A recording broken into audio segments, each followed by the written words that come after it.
Hello mga kachismis, ipapasilip ko nga pala sa inyo ang buhay namin din sa Mekong River. Karaniwan sa mga napapanood nating vlog ay yung tungkol sa mga malalaking barko kagaya ng Norwegian Cruise Line, Royal Caribbean at marami pang iba. Kaya naman ngayon naisipan kong ipasilip sa inyo ang buhay namin din sa maliliit na barko. Are ang Amadara Ship. Isa yan sa pampasaherong barkong na biyahe din sa Mekong River. Ang capacity ng barkong are ay 124 na pasahero. Ang crew ay nasa 50. Mayroon kaming 62 na kabina para sa mga pasahero. At ang kadalasan naming mga pasahero dito ay mga taga-US, Canada at Europe. Are nga pala ang aming sandek. Sa likod niyang bar ay ang wheelhouse, hindi ko na laang na-videohan. Nung kinuhaan ko aring videong are ay wala pa kaming pasahero. Lunes nung araw na yan, nung umaga ay disembarkation at hapon naman ay embarkation. May 4 na deck laang ang Amadara. Dini nga pala sa deck 3 matatagpuan ang mga pangmalakasang kabina from 301 hanggang 318.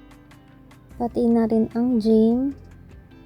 Maliit lang, total ay maliit din naman ang barko. So, yan lang ho ang pwedeng gawin sa aming gym. Sa mga mahiling magpamasahe, meron din Yung mga pasahero namin galing US, talagang sinusulit ang massage dito sa barko kasi mas mura.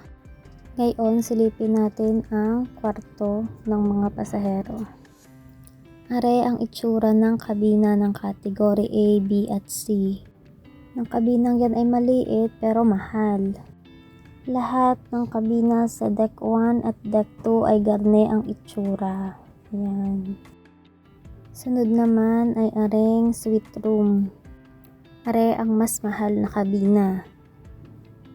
Mas malaki sa nauna at mas maganda. Parang yun lang. Charot. Aring Amadara ay may 12 na suite room lamang.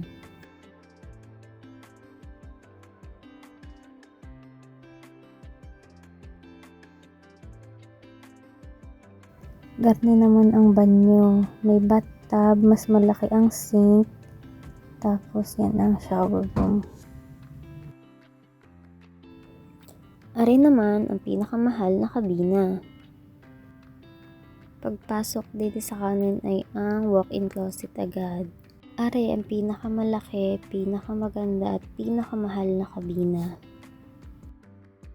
Ang Amadara ay may 2 luxury cabin lamang, ang 317 at 318 at isa na ari doon. Karne naman ang itsura ng banyo, pagpasok ay shower room agad. Mas malaki din ang sink, tapos ayan ang bathtub. Talaga namang may entry lagi Tapos gayaan ang view. Lagi ka ganda.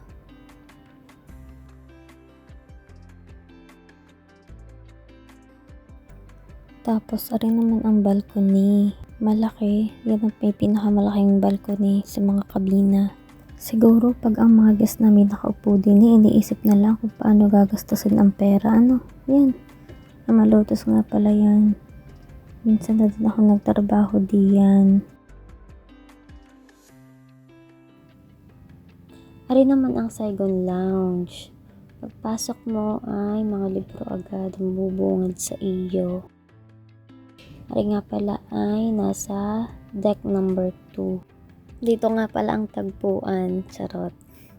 Diyan ang bar. Tapos kapag pupunta sa excursion ang mga guests, diyan ang meeting point sa Saigon Lounge. Nadidini nga din pala ang coffee station at ang tea station. Sa mga mahilig magkape at magtea diyan ay iyan.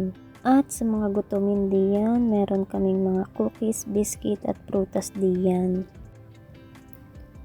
Sunod naman ay aring gift shop namin din Ang aming mga items ay made in Vietnam lahat.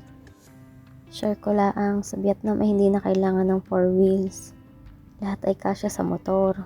Ay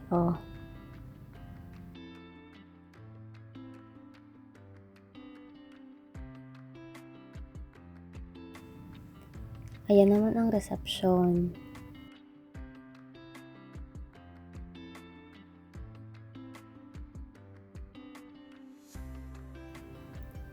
Banda din naman ang hotel manager's desk.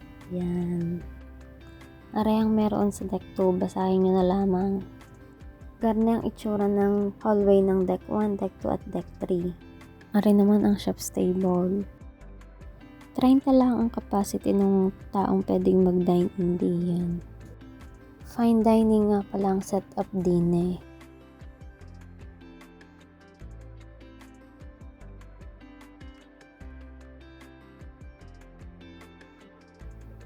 Ari naman ang main dining room na matatagpuan sa deck number 1. 130 nga palang capacity nito pero sobrang crowded na kapag umabot ng gayong limit. O ay paano, hanggang din nalaang muna. Kung gusto nyong malaman kung magkano ang presyo ng pag-i-stay din sa Amadara, like, share, and comment lang ho para sa part 2.